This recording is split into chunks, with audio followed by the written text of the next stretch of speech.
Do you want to learn effective ways to build relationships, generate sales, and grow your business from successful entrepreneurs, startups, and CEOs without listening to a long interview? If so, you've come to the right place.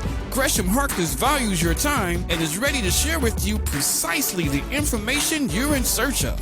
This is the IAM568 podcast.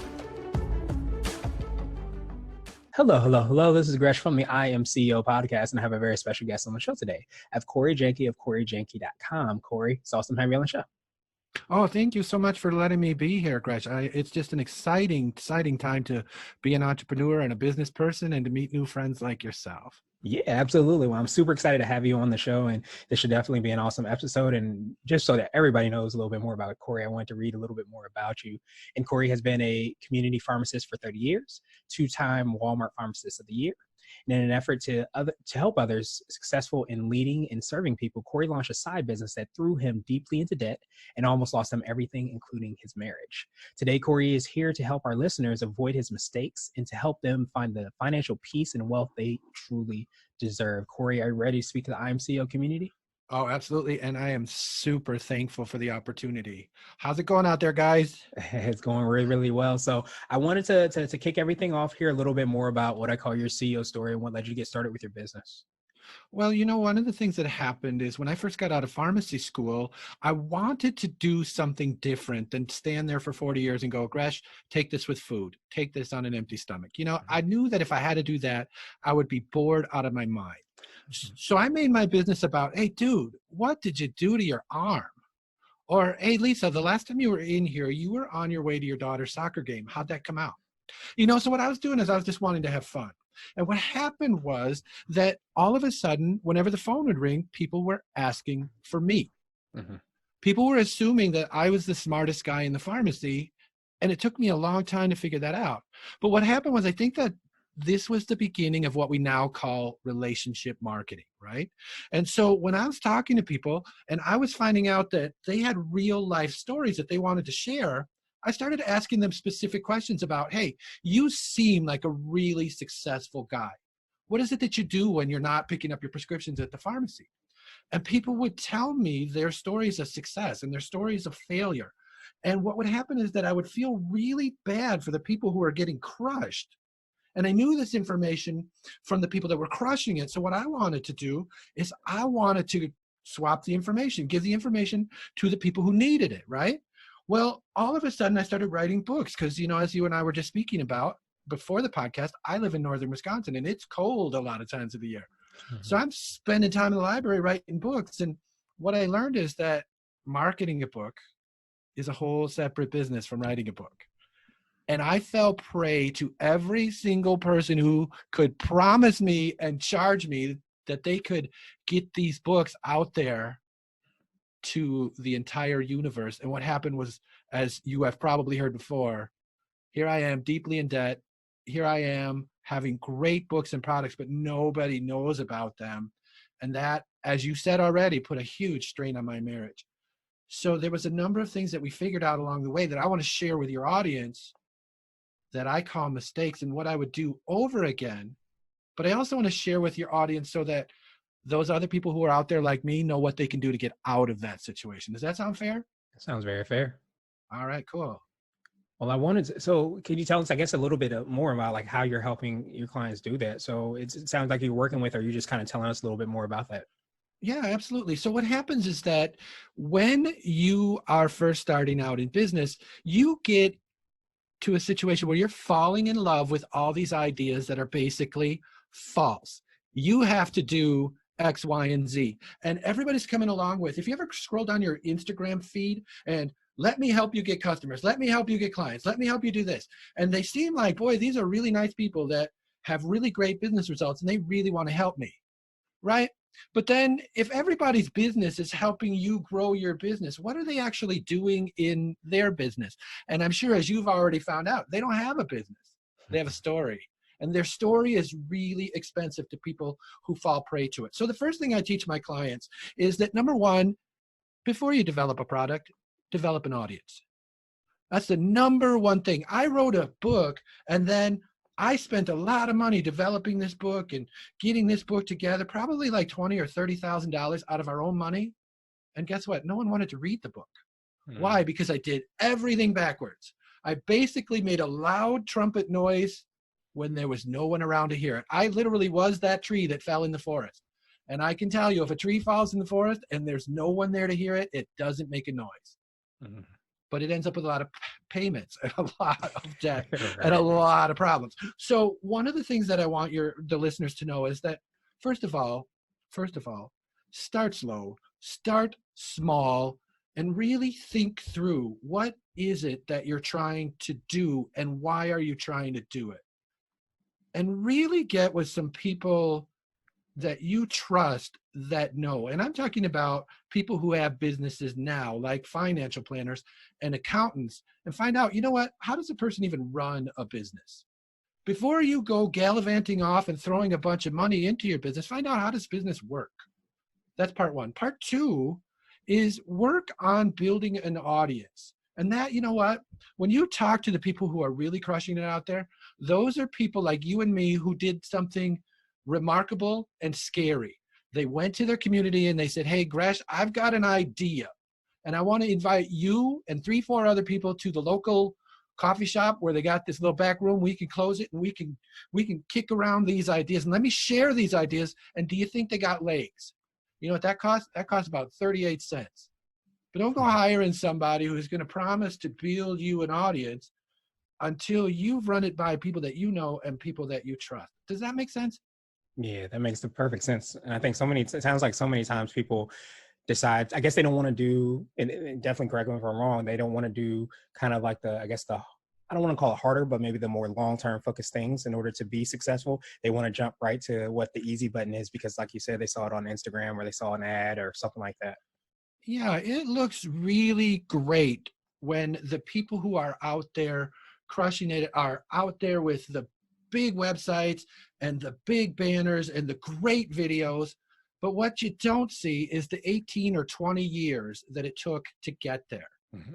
And it doesn't mean to be discouraging to people. What it means is Tony Robbins did not become Tony Robbins overnight. Tony Robbins of today started, just like he says, really small. And the hard work is, yes, standing there in front of a single person and saying, dude, I've got this idea. What do you think? Because myself, I was hiding behind the computer. I was making blogs. I was making podcasts on my own. I was interviewing with people just like you. And that's easy, right? Because what am I looking at really? I'm looking at a little green light. But when I got to actually take and put my idea in front of a living, breathing person who could actually say, hey, that's stupid. That's a risk. That's hard work. Calling up a business and asking for their human resources person and saying, hey, I've got an idea that I think will really help your employees. Will you let me come share that idea with you? And I hate to say it, but you got to start out doing it for free. Go into your local men's club or your local women's club or your local BNI chapter and say, hey, can I stand in front of you people for free and see if my idea has legs? Because what's amazing, though, is as much as that maybe sounds a little discouraging to people, one of the things you come to find out is if you have an idea, chances are someone else needs that idea. But when you put it in front of people, what happens is real, living, breathing people can help you frame that idea in a way that makes sense and in a way that maybe is marketable and in a way that might catch an audience. And they can also tell you, you know what? Maybe this idea isn't ready now. So one of my favorite books, and one of the things I also believe in, is really reading and educating yourself in areas of business and in ways to market before you pay anybody else. So one of my personal favorites is a guy named Seth Godin. Have you ever heard of Seth? Absolutely. This is marketing. Yeah. So Seth Godin writes this idea. He says, the only way to find a really good idea is to have lots and lots of bad ideas and to be willing to ship your ideas. And what he means by shipping is actually pressing go on the publish button, actually picking up the phone and saying, hey, Gresh, what do you think of my idea? And if you skip that step, which I did when I first started, I guarantee you, you're going to cost yourself tens of thousands of dollars. And more importantly, a whole lot of time and a bunch of heartache. So we start there. We start saying, okay, what is your idea? And what research have you done? Who have you looked at and said, you know what? This is who I'm talking to. Because I think a lot of times what we tend to do is we tend to think that because we think this way, other people think this way. And one of the things that is really amazing about the technology now versus when I started trying to market my books 10 or 15 years ago is it's super easy now to create surveys, online platforms, Facebook groups where you can ask questions like, hey, do you guys even care about this? Mhm. It's easy to segment into your audience. It's easy to find ways to find people to say, hey, this is my idea. What do you think? Ask people what are their problems. No, that makes so much sense. So I know you touched on, I guess, Seth Godin. Are there any other kind of, I call them hacks, like CEO hacks, which are like apps, books, or things that you do to be effective, efficient? Are there any other things that are kind of tangible that you feel like would be really great for listeners to kind of adopt or to pick up at the library, whatever that might be? Okay, so one of the things that I think is really interesting about technology today is something that they call all-in-one platforms. Mhm. When I first tried to write my own book, you had to bolt together like 7 different platforms. So the one that I personally use is called Kajabi. Mhm. And so Kajabi is somebody that's an all-in-one platform. So you can make all of your landing pages. You can actually make your website. You can send out all of your emails. You can put your emails together. You can do all of it with one platform. I definitely appreciate you bringing light to that. And I know that you gave us a lot of nuggets, or what I call nuggets. Do you have any kind of other additional CEO nuggets, which I think are like word of wisdom or piece of advice, or maybe even something you might tell your younger business self? Rich people, financially speaking, are not the people that we think they are. People who are driving expensive cars and wearing expensive clothes and buying expensive watches are not rich people. These are people who are trying to make an appearance of wealth. So the thing that I want business owners to recognize is that if you really want to become successful in your business, you've got to manage your money well.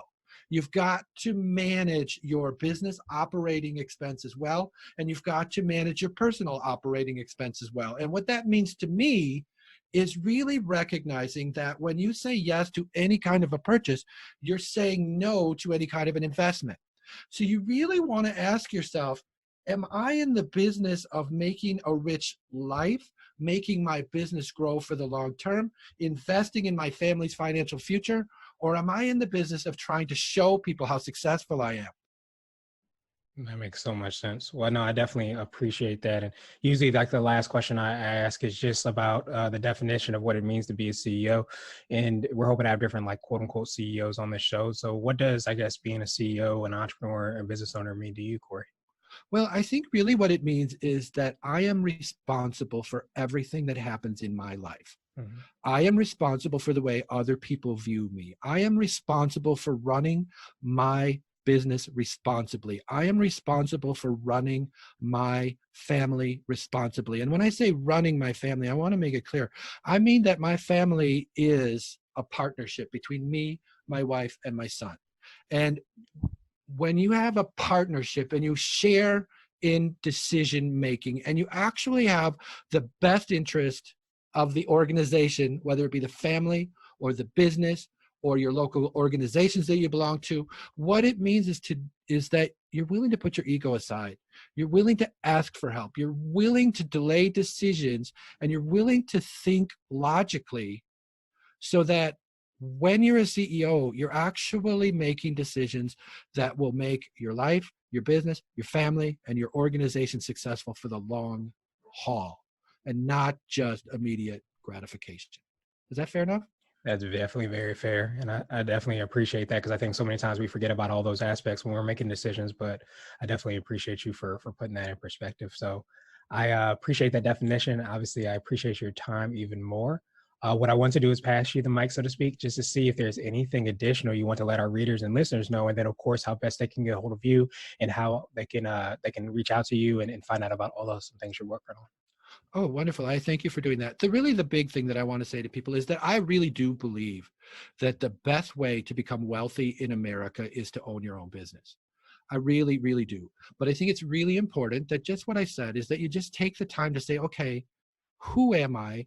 Who am I trying to help? What is their top of mind problem? And to really do the work. I know it's painful and scary to ask people one-on-one, what is it that is your problem? And what kinds of solutions are you looking for? But when you do that, I promise you, you will not regret it. I have never regretted not spending money in my life. I've never regretted not being kind to people. But I have always regretted when I've overextended myself and laid awake at night, and especially watched my wife lay awake at night. So the best way to get a hold of me is to go to Corey, C-O-R-E-Y, Jahnke, Jahnke.com, and download what I'm calling the Successful Thinker's Guide to Strategic Planning. The simple secret that thought leaders use to create financial freedom in any market. Free download that really lays out what Gresh and I talked about today. How do successful people start a business? And what are your top of mind concerns before you hire anybody? Thanks so much, Gresh, for giving me the opportunity to be here today. Yeah, no problem. I truly appreciate you. And we will have those links and information in the show notes, but definitely appreciate, that reminder as well, because I think so many times we gloss over the foundational things we do and need to pay attention to be successful. So I appreciate you for reminding us of that and bringing light to that, because it's not done nearly enough. And thank you for using the opportunity to do that as well. Oh, anytime. I'd love to talk with you anytime. Thank you for listening to the I Am CEO podcast powered by Blue 16 Media. Tune in next time and visit us at IAM568.co.